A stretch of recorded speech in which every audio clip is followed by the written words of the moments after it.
Pero sa mga technician doon sa Manila na nakikita ko nahihirapan magkalas, ito lang po yan. Para po kayo hindi na mahirapan. Kailangan nyo lang po ng 3 inches na 3 jaw puller. Ayan. Para po makalas natin yung ating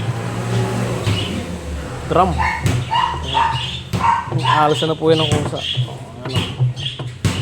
Effortless mga aniga. Yan, ganda lang po yan para kayo hindi mahirapan. Kailangan nyo lang 3 inches na po. Yan.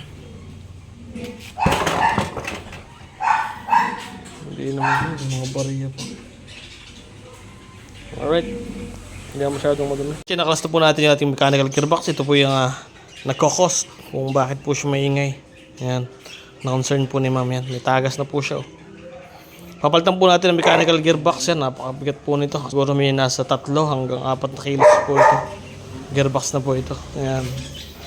At gagawin po natin. Cleaning na rin po natin yan.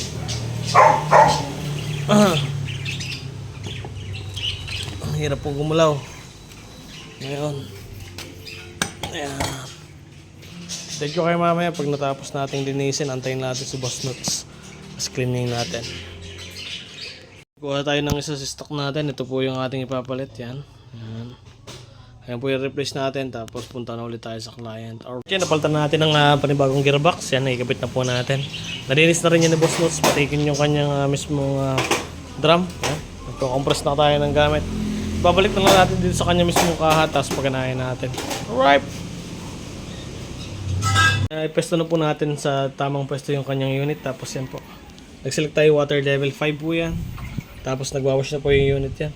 Napakaswabe na po. Walang kahit anong uri ng unusual sound. Okay na po yung unit. Try na lang natin sa spin. Right. Tapos na lahat na niya yung tubig. Yan. Okay, spin na po yung unit natin. Okay na po yung unit. Peace out. Selfie lang ako.